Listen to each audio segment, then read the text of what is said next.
ওনাকে শুধুমাত্র একক সম্মান প্রদর্শন করার জন্য প্রচেষ্টা করে শহীদ তাজউদ্দিন, আপনার চার জাতীয় নেতা মাওলানা ভাসানী এবং মনোরঞ্জন ধর, কামরান মনি সিং থেকে শুরু করে অনেক অগণিত কৃতি ব্যক্তির মূল্যায়ন হয় নাই এবং সেই ধারাবাহিকতা আজ পর্যন্ত বলবৎ রয়েছে। যেই সমস্ত 9 জন শহীদ হয়েছে তাদের নামে স্মৃতি ফাউন্ডেশন বলেন, সরকার বলেন, আজ পর্যন্ত কোন দৃষ্টান্তমূলক পদক্ষেপ গ্রহণ করে নাই। এবং অতিশয় দুর্ভাগ্যের বিষয় যে এই দেশে স্বাধীনতা যুদ্ধে প্রথম শহীদ হয়েছে, যেই শহীদকে বীর শ্রেষ্ঠ বলে ঘোষণা করা হয়েছিল, সেই বীর শ্রেষ্ঠটি হচ্ছে দাস পার্টির প্রতিষ্ঠাতা জগৎজ্যোতি দাস, যাকে তৎকালীন আপনার প্রবাসী সরকার গেজেট প্রকাশ করেছে। আকাশবাণী, স্বাধীন বাংলা বেতার কেন্দ্র থেকে শুরু করে প্রতিটি সংবাদ মাধ্যম থেকে প্রথম বীর শ্রেষ্ঠ হিসেবে স্বীকৃতি দেওয়া হয়েছে। কিন্তু দেখা গেল কি 72-এ এসে সরকার গঠন হওয়ার পরে শুধু হিন্দু অনুভূতে তাকে স্বীকৃতি দিতে হবে বলে কোন সেনাবাহিনী ছাড়া অন্য কোন সেক্টরের কাউকে আর বীর শ্রেষ্ঠ খেতাব দেওয়া হয়নি এবং সেই জগৎজ্যোতি দাসের বীর শ্রেষ্ঠ খেতাব কেড়ে নেওয়া হয়েছে শুধুমাত্র হিন্দু হওয়ার অপরাধে।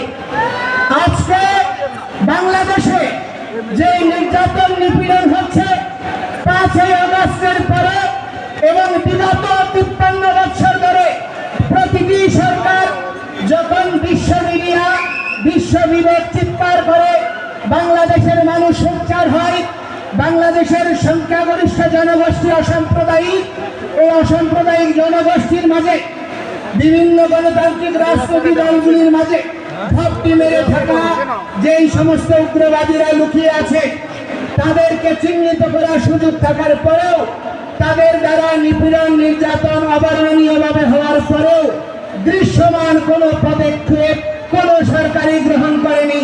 শুধুমাত্র হিন্দু জনগোষ্ঠী, সনাতনী জনগোষ্ঠী নিপীড়িত হওয়ার কারণে আজকে স্বদেশ ছাত্র সচিবালয়ে ঢুকে যদি পরীক্ষার আপনার পরিবর্তন হয়ে যায়, পরীক্ষাবিহীন পাশ হয়ে যায়, বিগত 5ই আগস্টের পরে সরকার পরিবর্তনের পরে যেখানে আন্দোলন হয়েছে সেখানেই স্বীকৃতি মিলেছে, পরিবর্তন এসেছে। কিন্তু আজকে 3 মাস হয়ে যাচ্ছে, দৃশ্যমান কোনো অগ্রগতি তো নাই, বরঞ্চ প্রতিটি জায়গায় হিন্দু বাড়ি ঘরে এখনো লুটপাট, অগ্নিসংযোগ চলছে, এখনো চাঁদাবাজি চলছে, এখনো চাকরির ছুটি চলছে।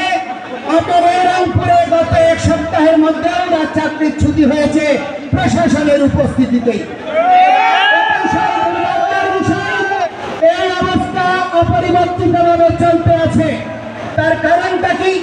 তার কারণটা হচ্ছে এই উগ্রবাদী গোষ্ঠীর মধ্যে সঙ্গে সরকারের একটি অংশ, রাজনৈতিক একটি অংশ এবং এই উগ্রবাদী গোষ্ঠী সম্মিলিতভাবে এই বাংলাদেশ থেকে সনাতনী সংখ্যালঘু জনগোষ্ঠীকে উচ্ছেদ করার প্রচেষ্টা চালাচ্ছে।